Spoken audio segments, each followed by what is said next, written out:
नमस्कार, मैं डॉक्टर रजनीश कुमार आप सभी का एक बार फिर से हार्दिक स्वागत करता हूं।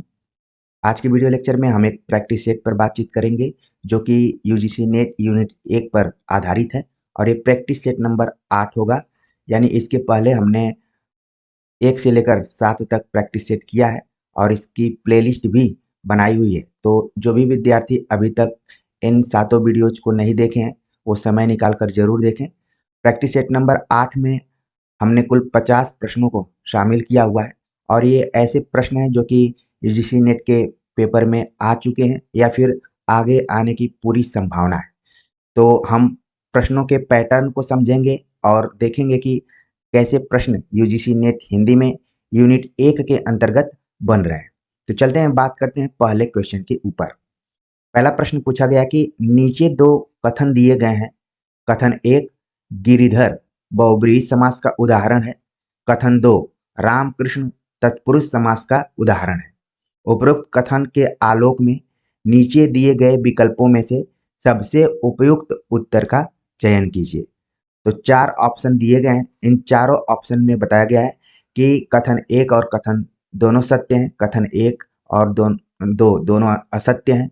कथन 1 सत्य है लेकिन कथन 2 असत्य है। कथन 1 असत्य है लेकिन कथन 2 सत्य है।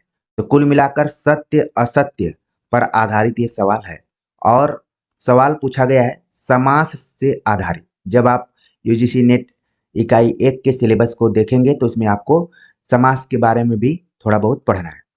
तो ये पूरा फार्मूला पर आधारित है। अगर आप समास की अच्छी जानकारी रखे होंगे तो इस प्रश्न को आसानी से कर देंगे। तो कथन जो पहला दिया गया है गिरिधर बहुब्रीहि समास का उदाहरण है, ये कथन क्या है? यहाँ पर सत्य है। ठीक है, तो बहुब्रीहि सही मायने में इस तरीके से लिखा जाता है। तो गिरिधर को ध्यान में रखिए कि बहुब्रीहि समास है, यानी पहला कथन सत्य है। रामकृष्ण तत्पुरुष समास का उदाहरण है, ये क्या है? असत्य है।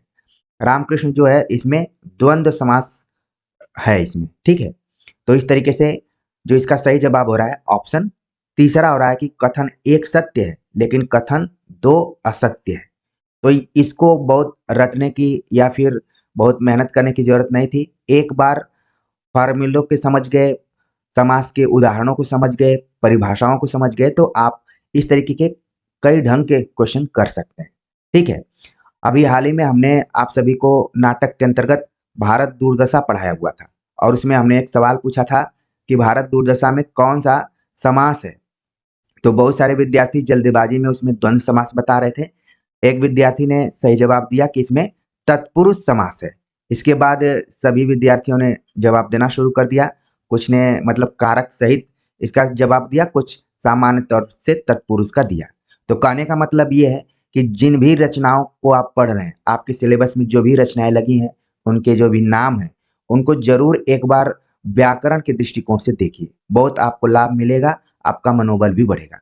चलते हैं आगे, बात करते हैं। अगला जो प्रश्न है पूछा गया है आकारांत एक वचन पुल्लिंग संज्ञाओं के विकृत रूप का प्रत्यय क्या है? आ, ए, शून्य प्रत्यय, ई। तो यहाँ पर जैसे कि आप देख रहे हैं प्रत्यय है, तो आपके दिमाग में तुरंत आना चाहिए कि ऐसा जो शब्द के बाद में आकर लगता हो और उसके अर्थ को बदल देता हो, उसको हम प्रत्यय कहते हैं। अब यहाँ पर पूछा गया है कि आकारांत एक वचन पुल्लिंग संज्ञाओं के विकृत रूप का प्रत्यय कौन सा है? ऑप्शन को आपने देख लिया होगा। इसका जो सही जवाब है यहाँ पर ऑप्शन दूसरा है। ए जो है वो आकारांत एक वचन पुल्लिंग संज्ञाओं के विकृत रूप का प्रत्यय है। अब आपके मन में आ रहा होगा कि कैसे है? जैसे मैंने लिखा लड़का, ठीक, तो लड़का में आकारांत है, आप देख रहे हैं कि आ से इसका अंत हो रहा है और इसको आगे लिख देंगे हम लड़के। ठीक, तो इसका जो विकृत प्रत्यय रूप हुआ वो ए हो गया।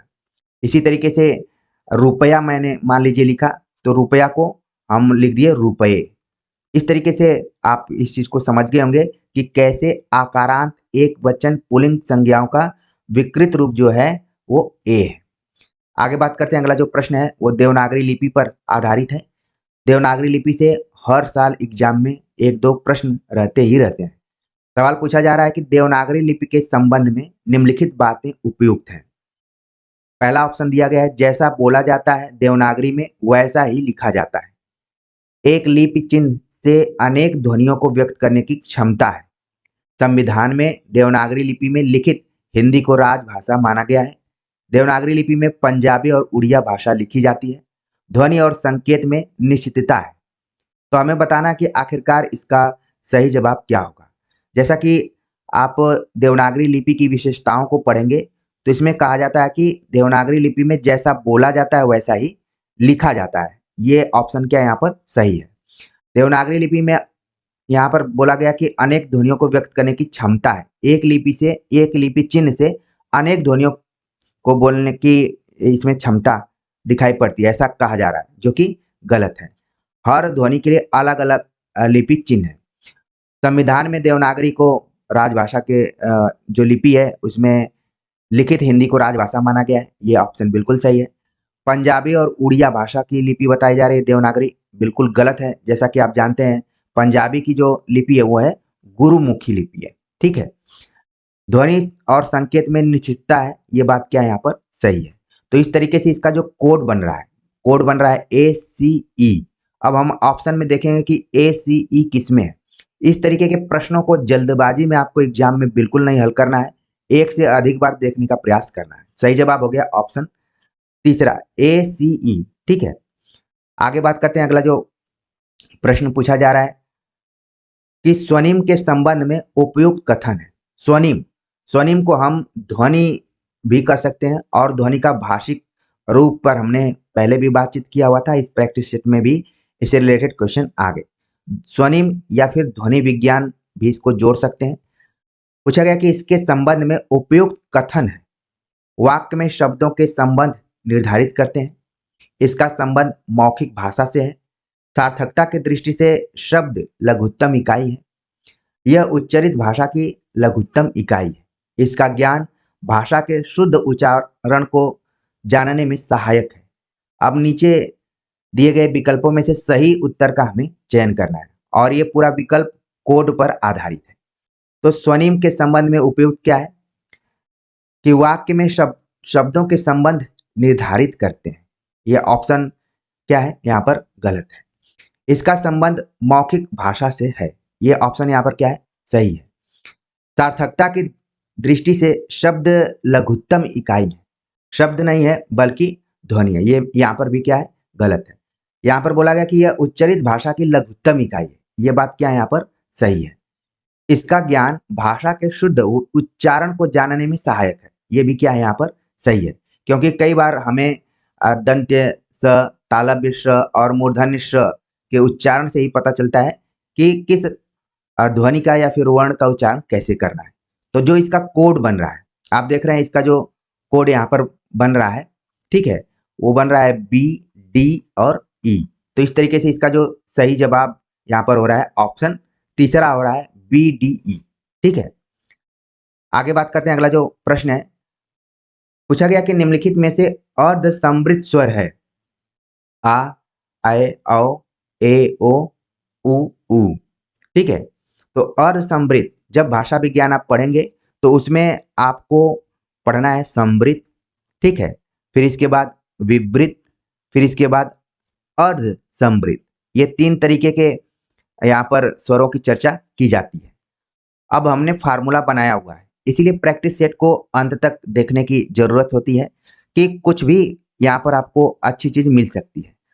आप अब इसको जानने के लिए आपको अ से लेकर अह तक पूरा वर्ण मतलब स्वर याद होना चाहिए, तभी आप इसको अच्छे से समझ पाएंगे।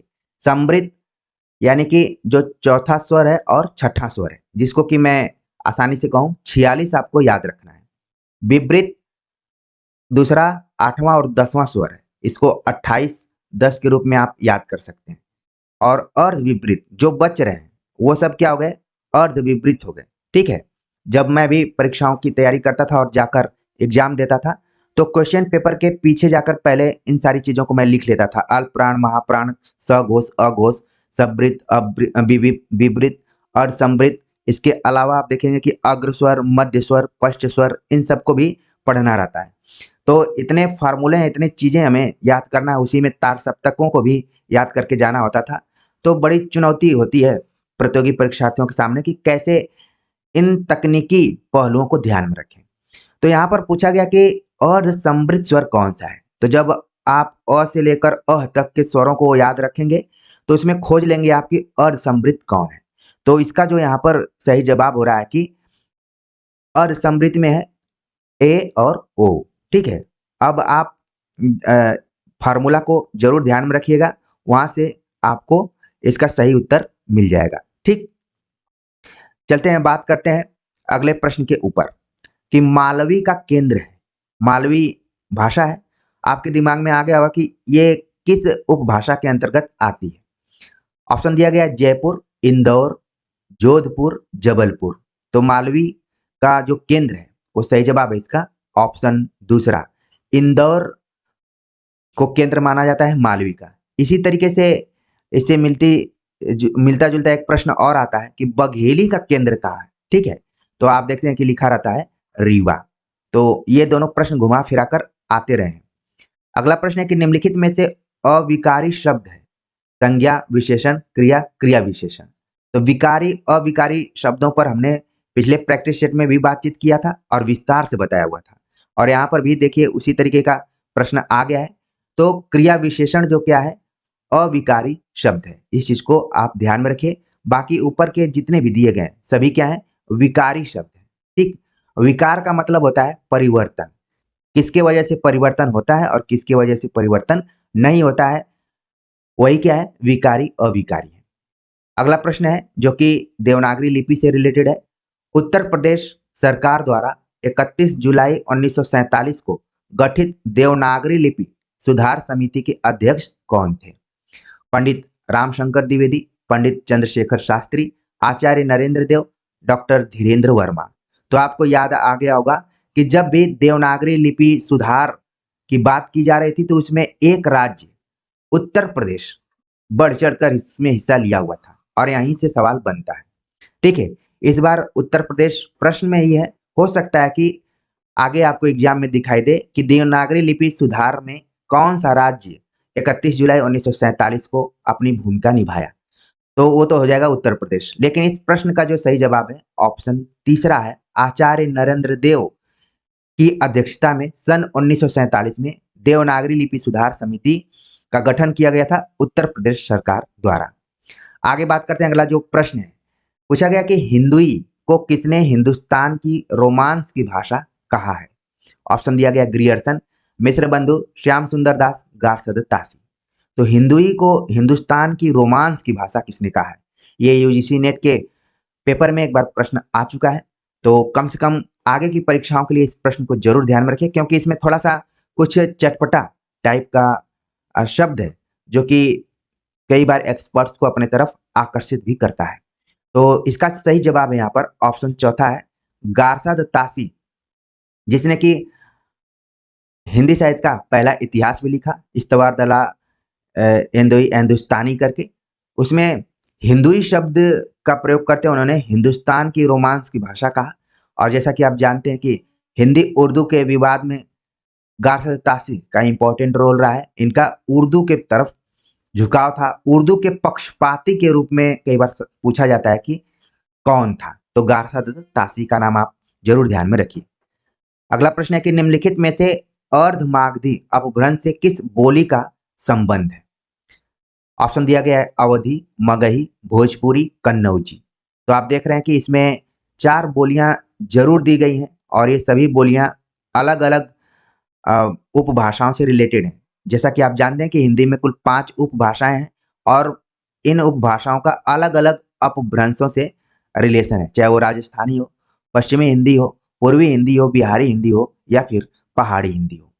ठीक है, तो यहाँ पर अर्धमागधी की जब भी बात की जाएगी तो आपके मन मस्तिष्क में आना चाहिए पूर्वी हिंदी। ठीक है, पूर्वी हिंदी में सिर्फ 3 बोलियां ही आती हैं। अब वो 3 बोलियां कौन सी हैं, हम बहुत पहले से ही फार्मूले के रूप में आप सभी को बताते हैं, और नए विद्यार्थियों के लिए नया फार्मूला हो सकता है, पुराने विद्यार्थियों के लिए ये रिवीजन के तौर पर देखा जा सकता है।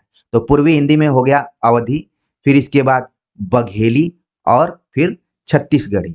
ठीक है, इस तरीके से आप ध्यान में रख सकते हैं कि पूर्वी हिंदी जिसका संबंध किससे है, अर्धमागधी अपभ्रंश से है। इस बार क्वेश्चन में पूछ लिया गया कि अर्धमागधी कौन है, तो इसमें अवधि दे दिया गया है। आगे कभी आप देख सकते हैं बघेली का नाम हो सकता है, कभी छत्तीसगढ़ी का भी नाम हो सकता है। तो इसका जो सही जवाब हो गया ऑप्शन पहला है। आगे आप देखेंगे मगही, जो कि बिहारी हिंदी के अंतर्गत है, तो ये क्या है, इससे रिलेटेड है मागधी अपभ्रंश। ठीक है। कन्नौजी जो कि पश्चिमी हिंदी के अंतर्गत है, तो इसको आप शौरसेनी अपभ्रंश से मान सकते हैं। तो न सिर्फ आपको प्रश्नों को देखना है, बल्कि प्रश्नों से रिलेटेड जो भी विकल्प है, उन विकल्पों को भी आपको कोरिलेट करके आगे की परीक्षा के दृष्टिकोण से समझना है। तब ये एग्जाम बहुत ही ईजी हो जाएगा और आपको पढ़ने में भी आनंद आएगा। चलते हैं, बात करते हैं अगले क्वेश्चन के ऊपर। पूछा गया कि राष्ट्रभाषा हिंदी समस्याएं और समाधान पुस्तक के लेखक कौन है। ऑप्शन दिया गया है कैलाश चंद्र भाटिया, देवेंद्र नाथ शर्मा, भोलानाथ तिवारी, सूरज भान सिंह। यानी कि जितने भी नामों को आप देख रहे हैं, सभी नाम भाषा विज्ञान से रिलेटेड है। राष्ट्रभाषा हिंदी समस्याएं और समाधान करके जो पुस्तक लिखी गई है वो है डॉक्टर देवेंद्र नाथ शर्मा द्वारा। इन्होंने लिखा भाषा विज्ञान की भूमिका, भी काफी चर्चित किताब रही है भाषा विज्ञान की भूमिका।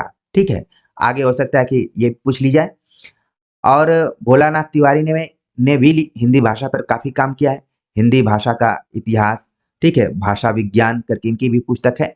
तो जितने भी नाम है, परीक्षा से पहले इनकी पुस्तकों को अगर एक बार आप ध्यान में रख लें, तो मैं भी अगर यहाँ से सवाल आए तो आप कर लेंगे।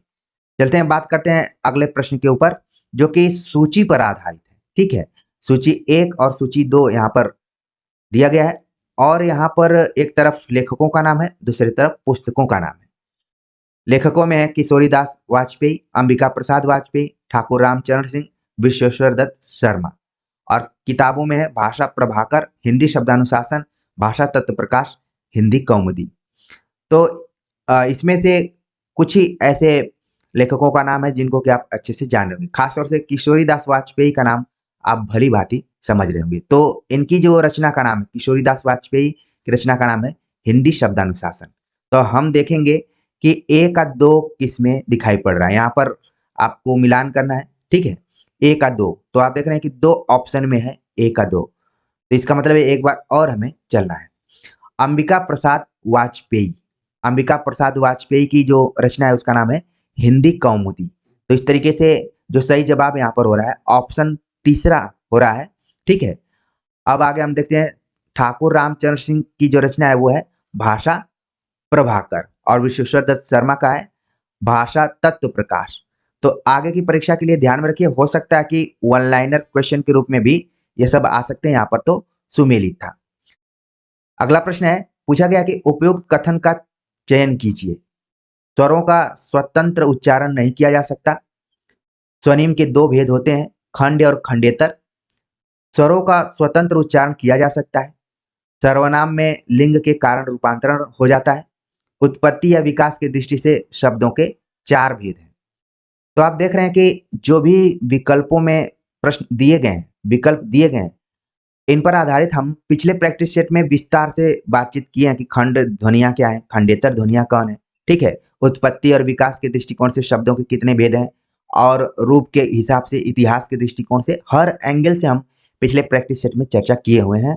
आप समय निकालकर जरूर देखिए, क्योंकि मुझे सबसे बड़ी चिंता आप लोगों के समय की है, क्योंकि विद्यार्थियों के पास समय का बहुत अभाव होता है, वो भी पढ़ाई के लिए, बाकी चीजों में उनके पास समय ही समय है। तो देखिए, यहाँ पर पूछा गया कि कौन सा कथन सही है, हमें बताना है। तो कहा जा रहा है कि स्वरों का स्वतंत्र उच्चारण नहीं किया जा सकता, ये क्या है, गलत है। स्वरों का स्वतंत्र उच्चारण किया जा सकता है। व्यंजन बल्कि स्वर की सहायता से बोले जा सकते हैं। स्वनिम के 2 भेद माने जाते हैं, यहाँ पर बताया गया। तो ये यहाँ पर क्या है, ये भी ऑप्शन यहाँ पर सही है। ठीक है, खंड और खंडेतर। तो खंड ध्वनियां क्या है, खंडेतर ध्वनियां क्या है, खंडेतर में कितने कितने किसको किसको ध्यान में रखना है, सब पे मैंने चर्चा की हुई है। और यहाँ पर बताया जा रहा है कि जो सर्वनाम में लिंग के कारण रूपांतर होता है, ये बात क्या यहाँ पर गलत है। उत्पत्ति या विकास के दृष्टिकोण से शब्दों के 4 भेद होते हैं, ये क्या है, सही है। तो इस तरीके से इसका जो कोड बन रहा है, ठीक है, कोड बन रहा है BCE। तो सही जवाब हो गया ऑप्शन पहला। ठीक, आगे बात करते हैं। अगला जो प्रश्न है कि प्रथम राजभाषा आयोग की स्थापना कब की गई। 7 जून 1951, 8 जून 1953, 9 जून 1954, 7 जून 1955। यानी कि प्रथम राजभाषा आयोग की स्थापना जून महीने में ही हुई थी। अब किस वर्ष हुई थी ये हमें बताना है। तो आपके दिमाग में तुरंत आना शुरू हो गया होगा, न सिर्फ राजभाषा आयोग की स्थापना बल्कि इसके जो प्रथम अध्यक्ष थे उन लोगों का नाम भी आ रहा होगा। सही जवाब है ऑप्शन चौथा, 7 जून 1955 को राजभाषा आयोग की स्थापना की गई थी। और ये भी बताया जाता है कि अनुच्छेद 343 के 1 के अंतर्गत ये प्रावधान किया गया कि एक राजभाषा आयोग भी होना चाहिए। तो बातें तो ये सब सन 1949 ईस्वी में की गई, लेकिन इसको करते करते लगभग 6 साल लग गए और 1955 में जाकर प्रथम राजभाषा आयोग की स्थापना हुई और बीजी गंगाधर का नाम इसमें आता है। ठीक है, तो इस चीज को आप ध्यान में रखिए, आगे में भी सवाल पूछा जा सकता है। अगला प्रश्न है, बघेली बोली किस उप अपभ्रंश से विकसित हुई है? जैसा कि मैं ऊपर ही ये संभावना व्यक्त कर रहा था कि बघेली से रिलेटेड भी क्वेश्चन आ सकता है। तो अब पूरा विकल्प पढ़ने की जरूरत ही नहीं है। अगर आपने ध्यान से देखा होगा तो तुरंत आपके दिमाग में आ गया होगा कि हमने तो अभी पढ़ा है कि अर्धमागधी, क्योंकि ये पूर्वी हिंदी से जुड़ी हुई है। ठीक है, हालांकि मैं दिव्यांग विद्यार्थियों के लिए जरूर एक बार पढ़ देता हूँ विकल्प, जो कि नेत्रों से दिव्यांग है। अब बघेली बोली किस अपभ्रंश से विकसित हुई? इसमें ऑप्शन दिया गया है सौर श्रेणी, मागधी, अर्धमागधी और ब्राह्मण। तो यहाँ पर जितने भी अपभ्रंश के रूप दिखाई पड़ रहे हैं, सबसे किसी न किसी का विकास हुआ है। अब यहाँ पर बघेली का संबंध किसे? अर्धमागधी से। मागधी, सौर श्रेणी, ब्राह्मण से किन किन भाषाओं उपभाषाओं का विकास हुआ है, ये आपके मन में आना चाहिए, क्योंकि परीक्षा में ज्यादा दिन नहीं है। ठीक है, जब मैं इस वीडियो पर बातचीत कर रहा हूं तो संयोग से 1 जून है आज। ठीक है, और आपका एग्जाम है 18 जून को। तो 18 दिन में तो आप देखेंगे कि यूट्यूब पर ढेर सारे महारथी हैं जो बता देते हैं कि तैयारी हो सकती है, लेकिन आप अपने दिल पर हाथ रख कर देखिए तो ये लगेगा कि कम से कम 4 से 5 महीने पहले से एक्टिव रहेंगे, तभी इन 18 दिनों में हम अच्छा परफॉर्मेंस कर लेंगे। तो चलते हैं आगे, बात करते हैं। अगला जो प्रश्न है, पूछा गया कि इस पर संघर्षी व्यंजन ध्वनि कौन सी है? ऑप्शन दिया गया है स, य, न, झ। जैसा कि मैंने पहले भी प्रैक्टिस सेट में सब बताया है कि इस पर संघर्षी की संख्या कितनी होती है, कौन कौन से वर्ण होते हैं। ठीक है, अंतस्थ क्या है, उष्म क्या है। ठीक है, सारी चीजें हमने विस्तार से बात की है, बस आपको विश्वास करने की जरूरत है। ठीक है, तो यहाँ पर अगर आप फार्मूले के हिसाब से देखें तो इस पर संघर्षी जो कि बताएगा कि क से म के बीच में जो भी वर्ण आते हैं यहाँ पर, वो इस पर संघर्षी के अंतर्गत है। तो सही जवाब है इसका यहाँ पर झ है। आपके मन में आएगा कि यहाँ पर तो न आ रहा है, लेकिन न का एक अलग है। ठीक है, अनुनासिक के अंतर्गत आता है। तो इन विकल्पों में सबसे उपयुक्त जो है वो है झ है। ठीक है, तो सही जवाब हो गया ऑप्शन चौथा। अगला प्रश्न पूछा गया कि मूल धातु से संबंधित वक्रता को कहा जाता है? वर्ण विन्यास वक्रता, पद पूर्वार्ध वक्रता, पद परार्ध वक्रता, वाक्य वक्रता। तो ये देखिए प्रश्न आप देखेंगे जब आप पढ़ेंगे वक्रोक्ति। ठीक है, वक्रोक्ति संप्रदाय पढ़ेंगे तो वहां पर जो आचार्य कुंतक है उन्होंने वक्रोक्ति के भेद किए हुए, लगभग 27 भेद उन्होंने किया है। तो इसमें आप देखेंगे कुछ वक्रताओं का जो भी जिक्र यहाँ पर विकल्प में किया गया है, वो वक्रताएं वहीं से उठा ली गई हैं। तो इसका जो यहाँ पर सही जवाब हो रहा है कि मूल धातु से संबंधित वक्रता को कहा जाता है पद पूर्वार्ध वक्रता। सही जवाब हो गया ऑप्शन दूसरा। इसको आगे के लिए ध्यान में रखिए। आगे बात करते हैं, अगला जो प्रश्न है कि स्वर ध्वनि के संबंध में निम्नलिखित तथ्यों पर विचार कीजिए। स्वरों का स्वतंत्र उच्चारण नहीं किया जा सकता। उच्चारण की दृष्टि से मूल स्वर 10 है। स्वर ध्वनि के उच्चारण में हवा अबाध गति से मुख विवर से निकलती है। सभी स्वर अक्षरिक नहीं होते। मात्रा के आधार पर स्वर 2 प्रकार के होते हैं, ह्रस्व और दीर्घ। अब इसमें से हमें सही उत्तर का चयन करना है। ठीक है, तो देखिए इसी तरीके का प्रश्न ऊपर भी आया हुआ था कि स्वरों का स्वतंत्र उच्चारण नहीं किया जा सकता। ये अपने आप में क्या हो गया? गलत हो गया। और पूछा गया कि उच्चारण की दृष्टि से मूल स्वर 10 है।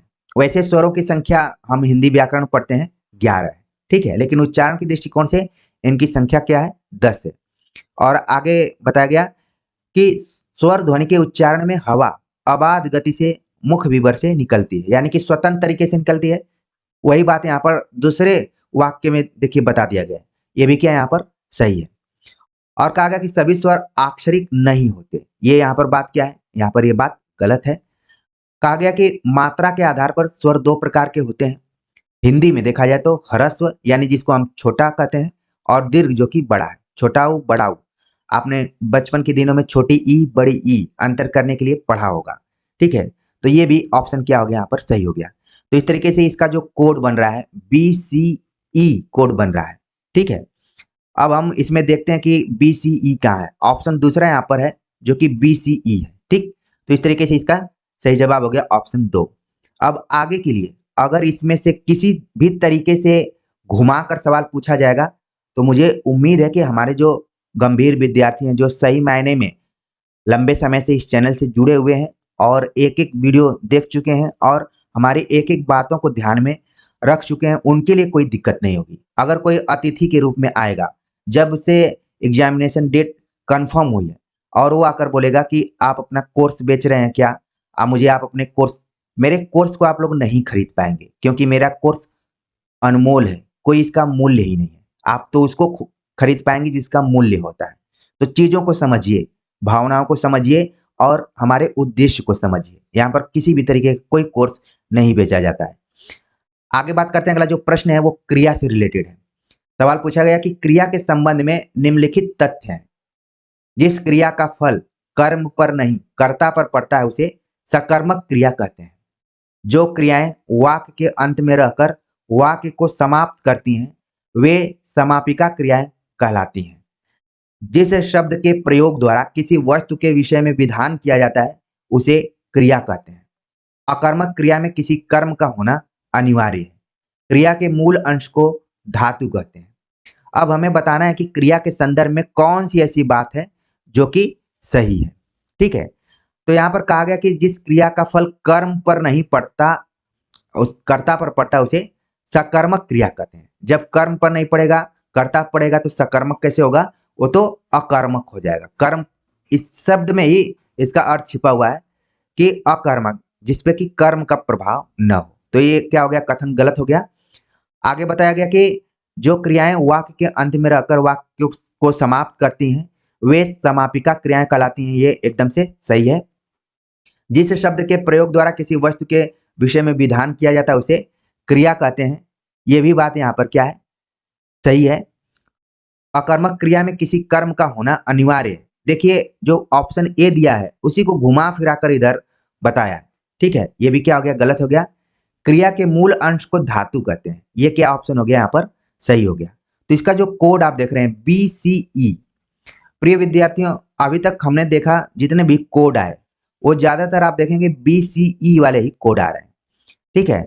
तो एग्जाम में एक बार आप इस तरीके के कोडों को देखिए जब समान रूप से आ रहे हैं और आप थोड़ा भटक रहे हैं किसी चीज को इसमें समझने में, ठीक है। मान लीजिए आपके दिमाग में आ रहा है कि BCD होना चाहिए, लेकिन आप देख रहे हैं ऊपर में BCE कई बार आ चुका है। तो आप एक बार जरूर रिस्क लीजिए। अगर आप कंफ्यूजन में हैं तब इस फॉर्मूले को ध्यान में रखिए, ठीक है। आगे बात करते हैं। अगला जो प्रश्न है पूछा जा रहा है मिलान पर आधारित प्रश्न है। सूची 1 का सूची 2 से मिलान करना है और ये प्रश्न समास पर आधारित है। समास है और उदाहरण है तत्पुरुष समास, द्वंद्व समास, अव्ययी भाव समास, बहुब्रीहि समास। तो यहाँ पर आप देख रहे हैं कि समासों की संख्या 6 मानी जाती है जिसमें से 4 आपके सामने प्रस्तुत है। अब मिलान करना है कि तत्पुरुष समास किसके अंतर्गत है, द्वंद्व किसके अंतर्गत है, अव्ययी भाव किसके अंतर्गत है और बहुब्रीहि किसके अंतर्गत है। तो हम देखते हैं यहाँ पर जहां पर भी उपसर्ग का प्रयोग किया गया है, यथा का प्रयोग किया गया है, तुरंत आप मिला लेंगे कि यहाँ पर अव्ययी भाव समास होगा। तो C का 2 हम देखते हैं C का 2 किस में दिया गया है, ठीक है। C का 2 आप देख रहे हैं कि ऑप्शन जो यहाँ पर दिया गया है वो C का 2 हो गया। यहाँ पर ऑप्शन अभी हम मिलान करते हैं, ठीक है। इसके बाद द्वंद्व समास में हम देखते हैं, द्वंद्व समास में हो गया लव कुश, ठीक। B का 1 मिनट में यहाँ पर कर लेता हूं, हो सकता है कि टाइपिंग में कुछ गड़बड़ी हुई हो, ठीक है। पहले C का हम कर लेते हैं 2, फिर इसके बाद B का कर लेते हैं एक। फिर तत्पुरुष समास हो गया शिवालय, ए का हो गया 3, ठीक। और इसका मतलब है डी का हो गया 4 चक्रपाणी। तो 3 1 2 4, 3 1 2 4 होना चाहिए था। इसमें कोई इस तरीके का ऑप्शन दिख नहीं रहा है। ये इसको आप प्रश्न को आप मेन ध्यान में रखिए, ठीक है। ऑप्शन को यहाँ पर इस तरीके का मिल नहीं रहा है, ऑप्शन होना चाहिए था 3 1 2 4, ठीक। तो मान लीजिए मैं इसको अब मान लेता हूँ कि पहले ऑप्शन में यही होना चाहिए था, ठीक है। क्योंकि मैं जब टाइप कर रहा था तो शायद इसमें ये रोमन अंकों में थोड़ा सा गड़बड़ी हुई है, ठीक है। अक्सर हो भी जाती है, कोई दिक्कत नहीं है, लेकिन सही उत्तर का जो चयन करना है ताकि आगे तत्पुरुष से रिलेटेड आ जाए, उदाहरण द्वंद्व से अव्ययी भाव समास, तो आप कैच कर लें वहां पर, ठीक है। तो कुल मिलाकर इसका सही जवाब अब ऑप्शन एक हम मान सकते हैं नए हिसाब से, ठीक। चलते हैं आगे, बात करते हैं। अगला जो प्रश्न है पूछा गया कि देवनागरी लिपि के मानकीकरण के प्रयासों को पहले से बाद के क्रम में लगाएं। देवनागरी लिपि के मानकीकरण से रिलेटेड यहाँ पर क्वेश्चन आ गया और यहाँ पर कुछ तथ्य दिए गए कि राधा कृष्णन की अध्यक्षता में गठित परिषद, महादेव गोविंद रानाडेव के सुझाव, काका कालेलकर की अध्यक्षता में गठित सुधार समिति, महाराष्ट्र साहित्य परिषद पुणे द्वारा गठित लिपि सुधार समिति, आचार्य नरेंद्र देव की अध्यक्षता में गठित परिषद। तो जैसा कि आप इसके पहले ही पढ़ रहे थे कि आचार्य नरेंद्र देव के यूपी में किया गया था, ठीक है। और एक प्रश्न और आप इसी दिसंबर 2023 में देखे थे कि काका कालेलकर से रिलेटेड आया हुआ था कि कब हुआ था, ठीक। तो यहाँ पर हमें बताना है कि क्रम सही कौन सा है, ठीक। तो इसका जो यहाँ पर क्रम है कि सबसे पहले जो स्थापित हुआ वो महादेव गोविंद रानाडे का सुझाव आया, ठीक है, देवनागरी के फॉन्ट को लेकर इस तरीके से पहला। इसके बाद आया महाराष्ट्र साहित्य परिषद दूसरे नंबर पर, फिर तीसरे नंबर पर काका कालेलकर जी का आ गया, फिर चौथे नंबर पे आ गया आचार्य नरेंद्र देव और फिर 5वें नंबर पर राधा कृष्णन। तो इस तरीके से इसका जो सही जवाब हो रहा है ऑप्शन दूसरा हो रहा है, BDCEA, ठीक है। तो आप इसको जरूर ध्यान में रखिए। हालांकि ये क्वेश्चन पेपर जो आया हुआ था इस पे हमने 1 मिनट की वीडियो बहुत पहले, पिछली बार जब आप लोग एग्जाम में गए होंगे तो बनाया हुआ था और वहां पर पूरा ईयर वाइज बताया हुआ है। तो ईयर में मुझे केवल आचार्य नरेंद्र देव, काका कालेलकर और राधा कृष्णन का ही मिला। महादेव गोविंद रानाडे और महाराष्ट्र परिषद का कब हुआ था ये सब का ईयर नहीं मिला। लेकिन देखेंगे जब भी देवनागरी लिपि की मानकीकरण की बात करेंगे तो पहले नंबर पर महादेव गोविंद रानाडे, दूसरे नंबर पे महाराष्ट्र की बात आती है, फिर तीसरे नंबर पे काका कालेलकर की बात आती है। ये तो 1935 में गांधी जी ने इसको एक तरीके से सुझाव दिया था, तो काका कालेलकर की अध्यक्षता में एक समिति का गठन किया गया। इसके बाद आचार्य नरेंद्र देव का, जैसा कि मैंने बताया कि उत्तर प्रदेश सरकार अभी ऊपर के क्वेश्चन में आपने देखा, और फिर राधा कृष्णन 1957 में। तो कुल मिलाकर अब कुछ चीजें क्लियर जरूर हुई होंगी। आगे बात करते हैं अगले प्रश्न के ऊपर। पूछा गया कि भाषा के रूप में अवधि का प्रथम प्रयोग किस रचना में मिलता है? खालिक बारी, उक्ति व्यक्ति प्रकरण, चंदायन, मृगावती। तो अवधि का प्रथम प्रयोग यहाँ पर हमें बताना है भाषा के दृष्टिकोण से। तो सही जवाब है इसका ऑप्शन पहला, खालिक बारी, जो कि आप देखेंगे कि अमीर खुसरो से रिलेटेड है, तो उसमें अवधि का सबसे पहले प्रयोग मिलता है। हालांकि जब आप सूफी रचनाओं को पढ़ेंगे तो चंदायन को हम प्रथम सूफी काव्य कहते हैं, लेकिन भाषा के दृष्टिकोण से खालिक बारी, यहाँ तक कि हम खड़ी बोली की भी बात करें तो अमीर खुसरो का ही नाम आता है। आगे बात करते हैं, अगला जो प्रश्न है वो देवनागरी लिपि से रिलेटेड ही है। एक तरीके से इस पूरे प्रैक्टिस सेट को हमने देवनागरी लिपि को ही समर्पित किया है और ये मानकर चलिए कि आपके यूनिट 1 का ये आखिरी प्रैक्टिस सेट है। देवनागरी लिपि का विकास क्रम क्या है? ऑप्शन दिया गया है कुटिल लिपि, ब्राह्मी लिपि, गुप्त लिपि, देवनागरी लिपि, और इसी तरीके से इनको घुमा फिरा कर इसी में दिया गया है। तो इसका जो यहाँ पर सही जवाब है, आप भी दिमाग लगाना शुरू कर दिए होंगे, सही जवाब है ऑप्शन दूसरा, ब्राह्मी लिपि, गुप्त लिपि, कुटिल लिपि और देवनागरी लिपि। ये क्या है? इसका विकास क्रम है, ठीक। और सबसे प्राचीन जो लिपि है वो ब्राह्मी लिपि। कई बार पूछ दिया जाता है कि देवनागरी लिपि बीच में इन लिपियों का नाम नहीं आता है, सीधे ब्राह्मी लिपि का ही नाम आता है। सही जवाब हो गया ऑप्शन दूसरा। आगे बात करते हैं, अगला जो प्रश्न है कि हिंदी में अनुनासिक व्यंजनों की संख्या कितनी है। अनुनासिक, जिनको कि हम दूसरे शब्दों में बोलते हैं पंचमाक्षर, ठीक है, पंचमाक्षर भी बोलते हैं। तो आपके दिमाग में तुरंत आ गया होगा कि उनको तो मैंने पढ़ा था, उनकी संख्या कितनी है, 5 है। ऑप्शन में दिया गया था 3, 4, 5, 6। थोड़ा सा भी लड़खड़ाएंगे तो यहाँ पर अर्थ उत्तर का गलत हो सकता है, लेकिन आप लोग बिल्कुल लड़खड़ाएंगे ही नहीं। इसका जो यहाँ पर सही जवाब है ऑप्शन तीसरा है, 5 है। और वो 5 कौन से हैं, ठीक है, आप हर वर्ग के अंतिम वर्ण को अपने ध्यान में रखिए, वो सब क्या है, अनुनासिक है, जिसमें कि न आ जाएगा। हमने ऊपर बताया था कि क्यों इस प्रश्न में नहीं रखा जाता है। अगला प्रश्न है कि गोविंद बल्लभ पंत की अध्यक्षता में संयुक्त संसदीय राजभाषा समिति का गठन कब किया गया। गोविंद बल्लभ पंत, गोविंद बल्लभ पंत न सिर्फ राजभाषा बल्कि आप देखेंगे इनको नाटककार के तौर पर भी, और ऐसा माना जाता है कि उत्तर प्रदेश के ये पहले मुख्यमंत्री के तौर पर भी थे। ये कुछ आपके पेपर से अलग बातें हैं, लेकिन जब भी व्यक्ति का नाम आता है तो चीजें गूगल की तरह आपके दिमाग में आनी चाहिए, तभी पढ़ने का सही मतलब है। गोविंद बल्लभ पंत की अध्यक्षता में संयुक्त संसदीय राजभाषा समिति का गठन कब किया गया था। ऑप्शन दिया गया 1951, 1953, 1955, 1957। तो इसका जो यहाँ पर सही जवाब है कि सन 1957 में राजभाषा समिति का गठन किया गया, संसदीय राजभाषा समिति का। राजभाषा आयोग जबकि 1955 में था, लेकिन एक नई संयुक्त संसदीय समिति का गठन किया गया 1957 में, जिसके अध्यक्ष कौन थे, गोविंद बल्लभ पंत।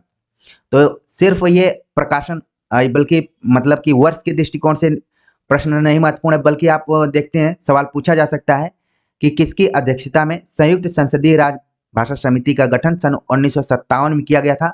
तो वहां पर आपको जीवी पंत को जरूर ध्यान में रखना है, ठीक है। आगे बात करते हैं, अगला जो प्रश्न है, बुंदेली बोली की उपबोलियां कौन सी हैं। बुंदेली आपके दिमाग में जरूर आ गया होगा कि किस हिंदी के अंतर्गत है, उपभाषा के।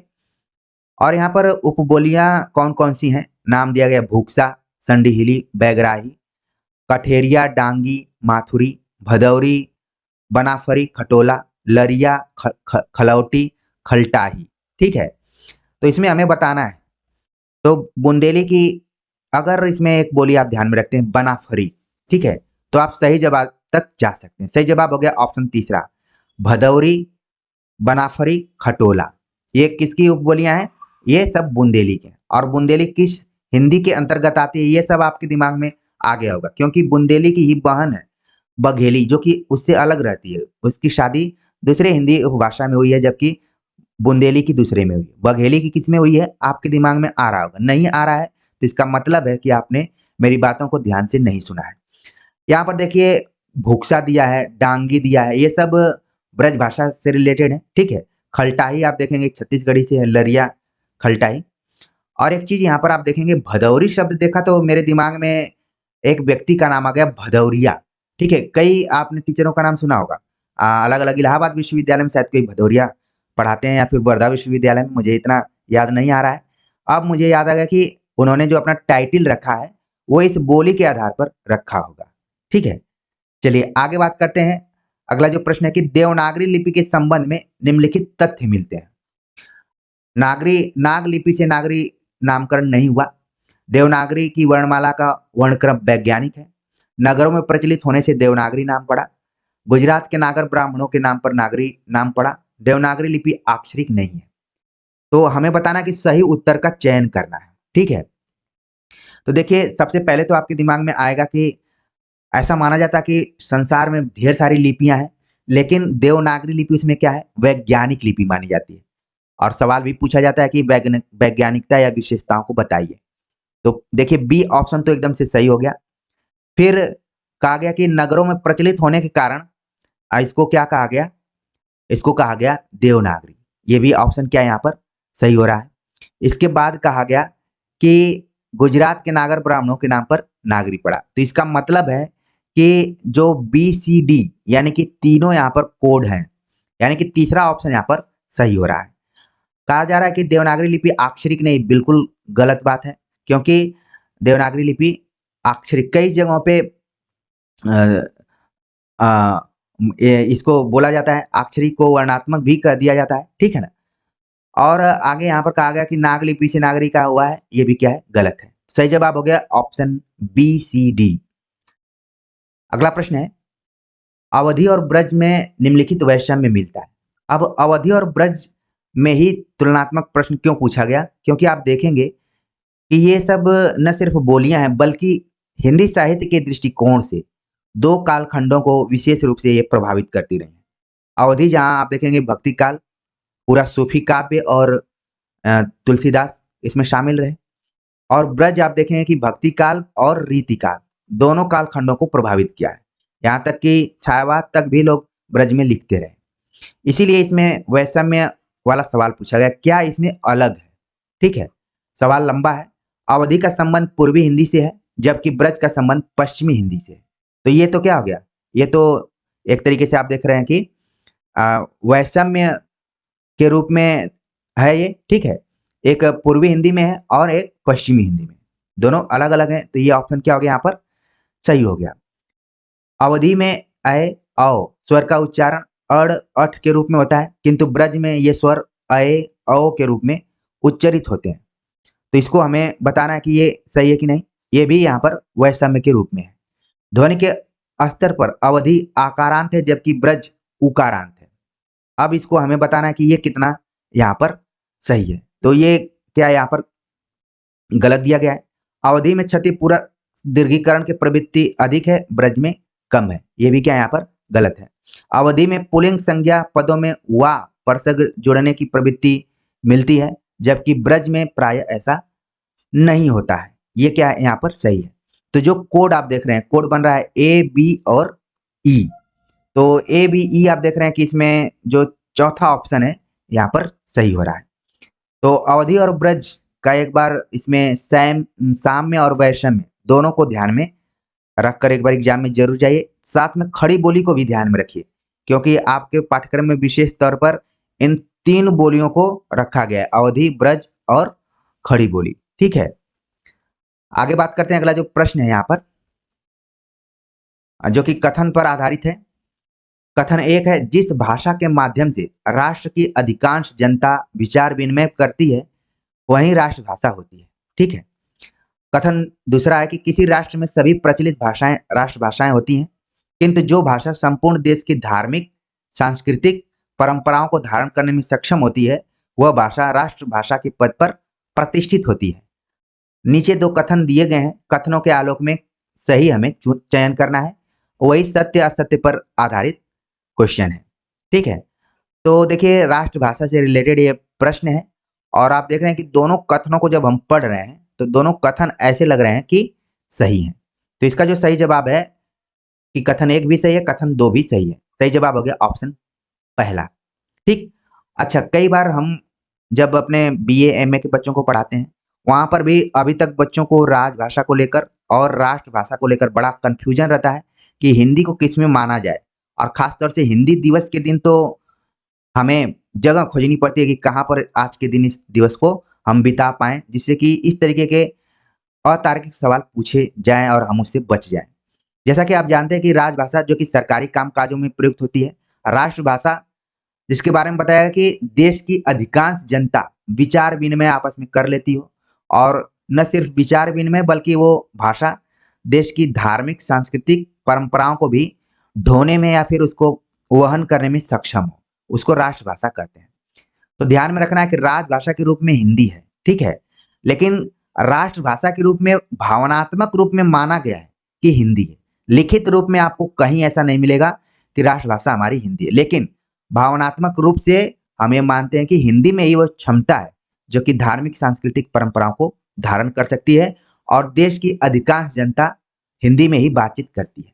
ठीक है, तो इन दोनों अंतरों को आप ध्यान में रखिए। इसको लेकर बहुत विद्वान या फिर किसी को आपको नीचा नहीं दिखाना है कि हिंदी के मतलब टीचर या विद्यार्थी होते हुए भी राष्ट्रभाषा नहीं जान पा रहे हैं, क्योंकि ये विवाद का समय है। और आप देखेंगे कि अनुच्छेद 343 से लेकर 351 में तो बहुत बातें कही गई, लेकिन उन बातों का कितना असर वर्तमान समय में है ये सभी लोग जान रहे हैं।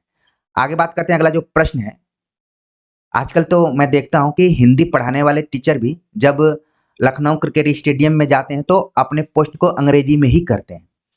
ठीक है, चलते हैं बात करते हैं। अगला जो प्रश्न है कि निम्नलिखित में से कौन आर्य भाषाओं में शामिल नहीं है?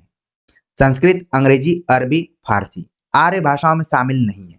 ये बड़ा ही तकनीकी क्वेश्चन यहाँ पर पूछा गया है और ये आया हुआ है यूजीसी नेट में। प्रिय विद्यार्थियों, एक चीज ध्यान में रखना है कि ये सब क्वेश्चन यूजीसी नेट में पूछे जा चुके हैं और हमने एक जगह कलेक्ट किया हुआ है, मेहनत किया है, ताकि आप एक बैठक में उन आए हुए प्रश्नों को देख लें, उनकी प्रकृति को देख लें, पैटर्न को देख लें। अगर रिवीजन हो तो आप वहां पर सही कर लें, तभी आप बढ़त बना पाएंगे।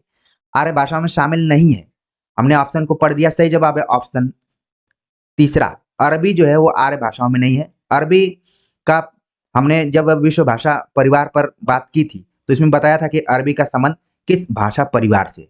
तो इसके लिए आपको प्रैक्टिस सेट नंबर 1 को देखना पड़ेगा, तभी आपको अन्य और जानकारियां होंगी। ठीक है, अभी तक मैं सही जवाब बता दे रहा हूं कि अरबी जो आर्य भाषा में शामिल नहीं है। आगे बात करते हैं। अगला जो प्रश्न है कि निम्नलिखित में तत्सम शब्द है आग, बयार, पंख, अक्षर। तो तत्सम जैसा कि आप जानते हैं कि जो भी संस्कृत निष्ठ शब्द होते हैं वो तत्सम कहलाते हैं, जिनके रूप में कोई परिवर्तन नहीं होता है या फिर बिगड़ा रूप नहीं होता है। तो आप देख रहे हैं कि आग का बिगड़ा रूप है, बयार का भी बिगड़ा रूप है और पंख का भी बिगड़ा रूप है। सही जवाब हो गया ऑप्शन चौथा। अक्षर जो है वो तत्सम शब्द के रूप में है। आग का अग्नि, ठीक है, पंख का पक्ष होता है। इस तरीके से आप आगे ध्यान में रखिए। बयार का आप कमेंट करके बता सकते हैं कि क्या हो सकता है। ठीक, आगे बात करते हैं। अगला जो प्रश्न है कि निम्नलिखित में तत्सम शब्द नहीं है। अब यहाँ पर नहीं पर हमें जोर देना है। आज्ञा, राय, सर्व, स्वामी। तो तत्सम नहीं है ना, यानी कि दूसरे भाषा शैली में पूछा जा रहा है कि तद्भव है या फिर कोई और है। तो आप देख रहे हैं इसमें आज्ञा, सर्व, स्वामी ये सभी तत्सम है, लेकिन राय शब्द जो यहाँ पर दिया गया है, राय बहुत लोगों के टाइटल भी होते हैं राय, लेकिन यहाँ पर ये तद्भव शब्द है। अब ये किसका तद्भव है? राजा शब्द से बना हुआ है राय। ठीक है, आप जब गोदान पढ़ेंगे तो राय बहादुर, राय बहादुर का जिक्र किया जाता है। अमर राय बहादुर, अमर सिंह करके हैं, यानी कि ये राजा के रूप में शब्द प्रयुक्त होता है। सही जवाब हो गया ऑप्शन दूसरा। आगे बात करते हैं। अगला जो प्रश्न है कि निम्नलिखित में से आर्य भाषाओं में शामिल नहीं है, यानी कि आर्य भाषाओं को आपको एग्जाम से एक दिन पहले रिवाइज करके जाना कि कौन इसमें शामिल है कौन नहीं है। इसके लिए आपको मेरी वीडियो देखना पड़ेगा, विश्व भाषा परिवार में हिंदी का क्या रोल रहा है, या फिर पूरा भाषा परिवारों पर हमने जिक्र किया है। ठीक है, तो कौन नहीं है? ऑप्शन दिया गया यूनानी, लैटिन, प्राकृत, तुर्की। ठीक, तो इसका जो यहाँ पर सही जवाब है कि तुर्की जो है वो आर्य भाषाओं में शामिल नहीं है। बाकी जितनी भी यहाँ पर दिया गया है वो सब आर्य भाषाओं में है। थोड़ा सा ये तकनीकी तौर पर आपको क्वेश्चन अलग ढंग का दिखाई पड़ रहा होगा, लेकिन आजकल ऐसे ही प्रश्न दिखाई पड़ रहे हैं। आगे बात करते हैं। अगला जो प्रश्न है, निम्नलिखित में से कौन सी भाषा आर्य भाषाओं में शामिल नहीं है? फिर से वही प्रश्न यहाँ से घुमाकर पूछ दिया गया और ऑप्शन में अरबी दिया हुआ है। तुरंत आपकी नजर जानी चाहिए अरबी के ऊपर, बाकियों को मुझे पढ़ने की जरूरत ही नहीं है। आगे बात करते हैं। अगला जो प्रश्न है जो कि सुमेलित पर आधारित प्रश्न है। ठीक, तो यहाँ पर राजभाषा से रिलेटेड क्वेश्चन पूछा गया है कि राजभाषा आयोग कब गठित हुआ, राष्ट्रपति का आदेश कब आया, राजभाषा अधिनियम कब आया, राजभाषा नियम कब आया।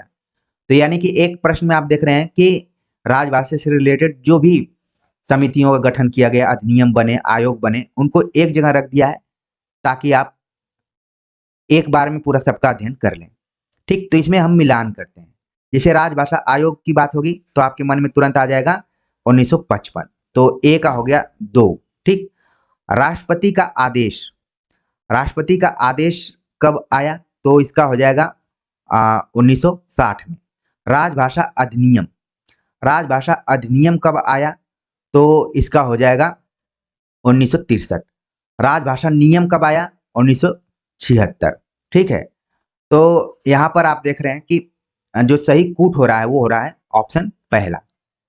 ठीक, आप इसको आगे के लिए भी ध्यान में रखिए और तकनीकी तौर पर अपने नोटबुक पर इसको नोट भी कर लें तो ज्यादा बेहतर होगा।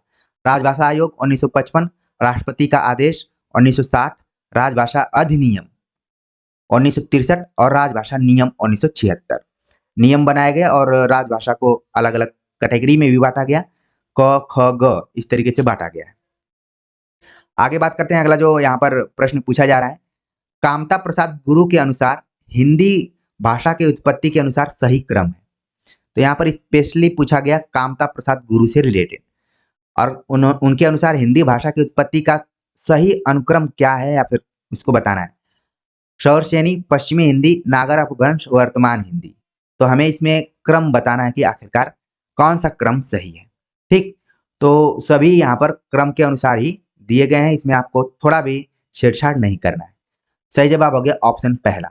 इससे इजी कोई प्रश्न हो ही नहीं सकता था, फिर भी इसमें बहुत सारे विद्यार्थी गलत कर सकते थे, क्योंकि परीक्षा में एक मनोवैज्ञानिक दबाव होता है जिससे कि हमें उबरना भी पड़ता है। आगे बात करते हैं, अगला जो प्रश्न है कि निम्नलिखित में से कौन सी भाषा शामी भाषाओं में शामिल नहीं है। इब्रानी, अरबी, हब्सी, फारसी। तो अगर आपने क्वेश्चन ठीक से देखा होगा पीछे का कि आर्य भाषाओं में कौन शामिल है कौन नहीं है, तो इस प्रश्न को आप आराम से बता देंगे। जो फारसी है वो आर्य भाषाओं में शामिल है, इसलिए इसको शामी भाषा में नहीं माना जाएगा। सही जवाब हो गया फारसी। और बाकी तीनों को आप देखेंगे कि जो शामी में है, जिसमें अरबी आप देख रहे हैं कई बार प्रश्न पूछा जा चुका है। अगला प्रश्न है यहाँ पर सूची का मिलान करना है, सूची 1 सूची 2 के साथ। कुछ कुछ सवाल पिछले बार की तरह यहाँ पर आ गया। राष्ट्रपति का आदेश, संसद की राजभाषा समिति के सुझाव, राजभाषा अधिनियम, संकल्प। ठीक है, तो इसे हमें बताना है कि आखिरकार इसमें कौन सा सुमेलित है। ठीक, तो आप देखेंगे कि इसमें बताया गया है सुमेलित के रूप में कि ए का हो गया 3। राष्ट्रपति आदेश आपने देखा ऊपर के ऑप्शन में 1960 दिया गया है। इन दोनों को आप अपने दिमाग में जरूर रखिए, कई बार प्रश्न बनाते समय एक आध साल का इधर उधर हेरफेर हो जाता है, तो नियर अबाउट आप 1960 इसको ध्यान में रखें। फिर इसके बाद है संसद की राजभाषा समिति के सुझाव, इसका हो गया 1963 में। ठीक है, राजभाषा अधिनियम, राजभाषा अधिनियम का इसमें दिया गया है 1968। ठीक, इसके बाद संकल्प का दिया गया है 1955। तो इस तरीके से इसका जो यहाँ पर सही जवाब हो रहा है ऑप्शन चौथा हो रहा है। ठीक, 3 4 1 2। तो आगे के लिए राष्ट्रपति का आदेश, राजभाषा समिति के सुझाव, राजभाषा अधिनियम और संकल्प।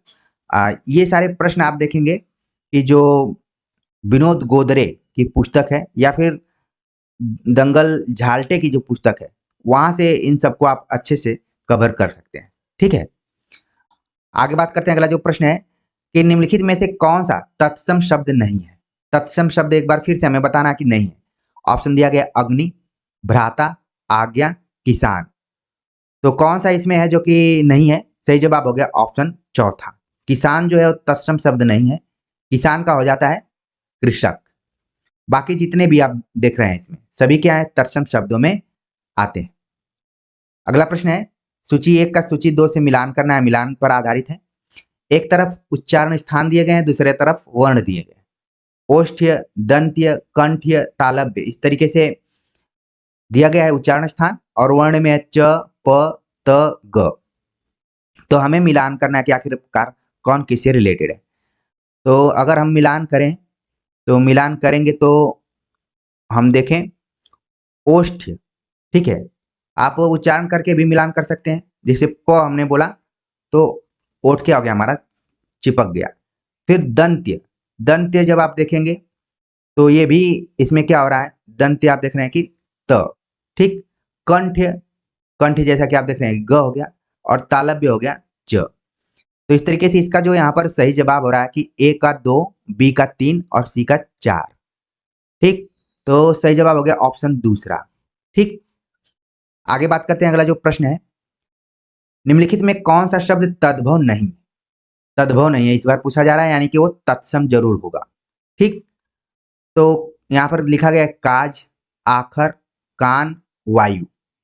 तो इसमें से तद्भव नहीं है हमें बताना है। तो इसका जो यहाँ पर सही जवाब हो रहा है कि जो वायु है ये तद्भव नहीं है। बाकी जितने भी आप देख रहे हैं काज जो कि कार्य का है, आखर अक्षर का, और कान कर्ण का। सही जवाब हो गया ऑप्शन चौथा। अगला प्रश्न है कि निम्नलिखित में कौन सा शब्द यौगिक है रूढ़ नहीं। हमने यौगिक, रूढ़, योग रूढ़ शब्दों पर पिछले प्रैक्टिस सेट में चर्चा कर ली है, जरूर आप जाकर वहां पर देखिएगा। कहा जा रहा है कि यौगिक है लेकिन रूढ़ नहीं है। ऑप्शन दिया गया जलद, नाक, कान, पर। तो कौन सा ऐसा इसमें शब्द है जो कि यौगिक है? सही जवाब हो गया ऑप्शन दूसरा, पहला। ठीक है, जलद। जो नाक है, सॉरी, जो जलद है, जो बादल के अर्थ में है, जल और द, दो शब्दों से मिलकर बना, तो ये यौगिक हो गया। और जितने भी शब्द इसमें दिए गए हैं जिनका खंड न किया जा सके, जिनको तोड़ा ना जा सके, वो रूढ़ में आ गए, जैसे कि नाक, कान, पर। ठीक, आगे बात करते हैं। अगला जो प्रश्न है कि निम्नलिखित में से कौन सी भाषा आर्य भाषाओं के अंतर्गत नहीं आती है? ये प्रश्न न जाने कितनी बार एग्जाम में पूछा जा चुका है, और अब तो मुझे ऑप्शन पढ़ने की भी जरूरत नहीं है, तुरंत आप बता देंगे कि अरबी। अब आप सोते हुए भी रहेंगे तो भी आपके दिमाग में बैठ गया होगा कि अरबी जो है वो आर्य भाषाओं में रिलेटेड नहीं है। और इसी को ध्यान में रखते हुए सवाल क्यों पूछा जा रहा है?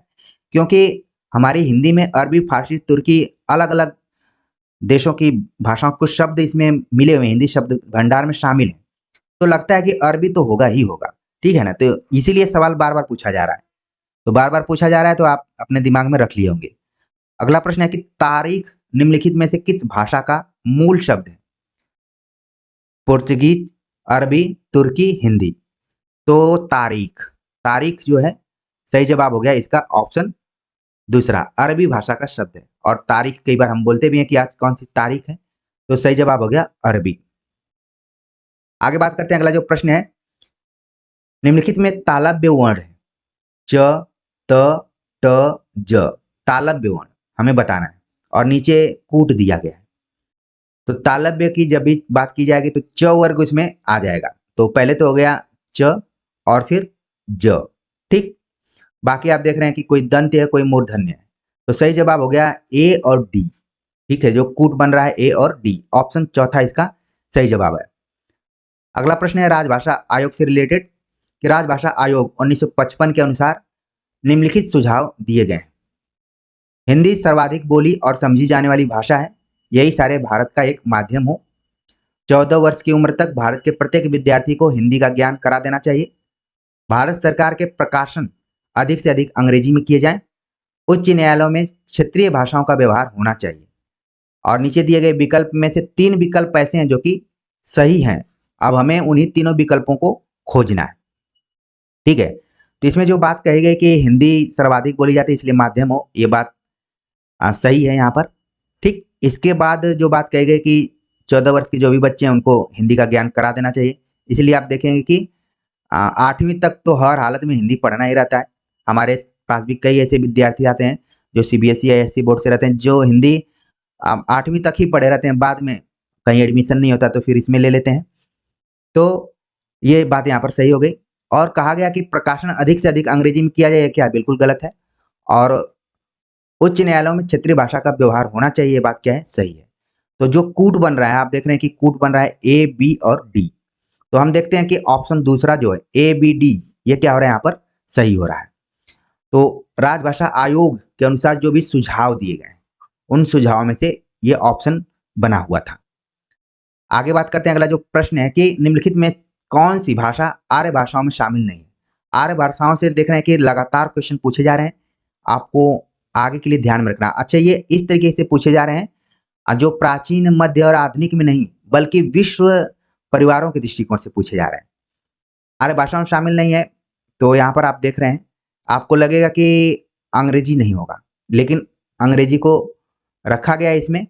सही जवाब है ऑप्शन तीसरा, तुर्की जो है वो आर्य भाषाओं में शामिल नहीं है। ठीक है, बाकी सभी आर्य भाषाओं में सही जवाब हो गया ऑप्शन तीसरा। अगला प्रश्न है कि निम्नलिखित में से कौन सा शब्द रूढ़ या यौगिक नहीं है? रूढ़ है लेकिन यौगिक नहीं है, हमें बताना है। पीला, झटपट, घुड़साल, पंकज।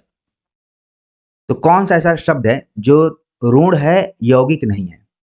ठीक है, तो इसका जो यहाँ पर सही जवाब हो रहा है ऑप्शन पहला हो रहा है, पीला, जो कि क्या है, ऋण शब्द है। इसको अगर हम अलग अलग करेंगे तो इसका अर्थ नहीं निकलेगा।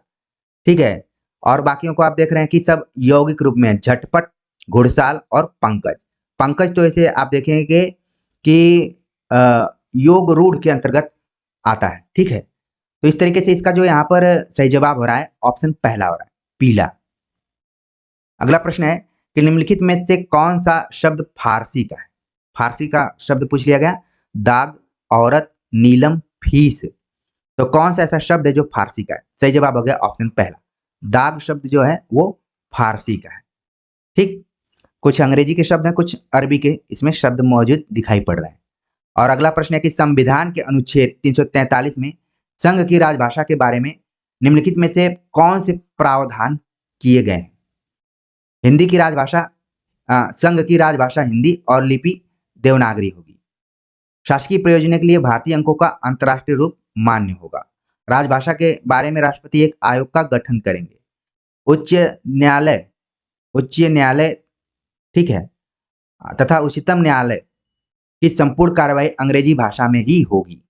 तो हमें बताना है कि सही कौन सा उत्तर है इसमें। ठीक, तो जब आप 50 का पढ़ेंगे तो उसमें बताया गया है कि संघ की राजभाषा हिंदी और देवनागरी लिपि होगी, ये बात एकदम सही है।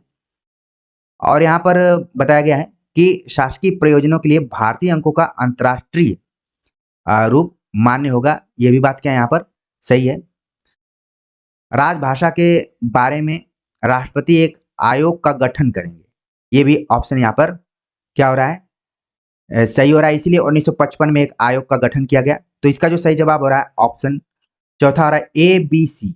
और ये संपूर्ण कार्रवाई अंग्रेजी में होगी, ये तो बिल्कुल गलत है। ठीक, तो इस तरीके से इसका जो यहाँ पर सही जवाब हो रहा है ऑप्शन